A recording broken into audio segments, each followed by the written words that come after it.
আসসালামু আলাইকুম ওয়া রাহমাতুল্লাহ। আমরা কি কিয়ামতের খুব কাছাকাছি পৌঁছে গেছি?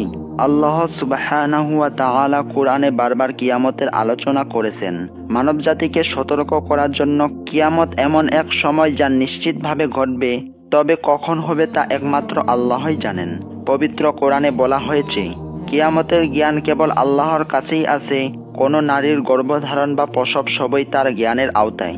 সূরা হামিম, সাজদা, আয়াত নং ৪৭। কিয়ামতের অনেক ছোট ও বড় আলামতের কথা রাসূলুল্লাহ সাল্লাল্লাহু আলাইহি ওয়াসাল্লাম বলেছেন। বড় আলামত এখনো ঘটেনি, তবে কিছু ছোট আলামত আমাদের চোখের সামনেই বাস্তব হয়ে উঠছে। কিয়ামতের পূর্বে যে আলামতগুলো প্রকাশ পাবে: ১. ফুরাত নদী ও স্বর্ণের পাহাড়। প্রিয় নবী হযরত মুহাম্মদ সাল্লাল্লাহু আলাইহি ওয়াসাল্লাম বলেছেন, ফুরাত নদী শুকিয়ে গেলে তার তলদেশে একটি স্বর্ণের পাহাড় বের হবে। মানুষ তা নিয়ে যুদ্ধ করবে, অনেকেই মারা যাবে। বুখারী ও মুসলিম। বর্তমান ফুরাত নদীর পানি স্তর কমে যাচ্ছে, যা এই হাদিসের পূর্বাভাস মনে করিয়ে দেয়। ২. অজ্ঞতা, ব্যভিচার ও নারীদের সংখ্যা বৃদ্ধি। এক হাদিসে প্রিয় নবী সাল্লাল্লাহু আলাইহি ওয়াসাল্লাম বলেছেন, অজ্ঞতা বাড়বে, ব্যভিচার ছড়িয়ে পড়বে, মদ্যপান প্রচলিত হবে, আর নারীদের সংখ্যা পুরুষদের তুলনায় অনেক বেশি হবে। বুখারী ৫৫৭৭। আজকের সমাজে এসব স্পষ্টভাবে দেখা যাচ্ছে। ৩.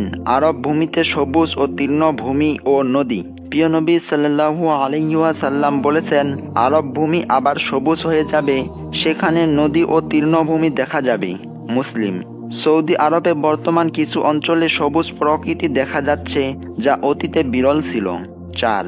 অন্যান্য লক্ষণসমূহ: অযোগ্য নেতাদের হাতে দায়িত্ব যাওয়া, সুদের ব্যাপক বিস্তার, মিথ্যা নবীদের আবির্ভাব, হরমোনাল পরিবর্তনের মাধ্যমে লিঙ্গ পরিবর্তন, নারীদের অশালীন পোশাক প্রসার। এসব আলামত আমাদের স্মরণ করিয়ে দেয় কিয়ামত সত্য এবং কাছাকাছি। চলুন আমরা সবাই তাওবা করি, আমল বাড়াই এবং আল্লাহর নিকট ফিরে আসি। আল্লাহ আমাদের সকলকে হেদায়েত দান করুক। আমিন।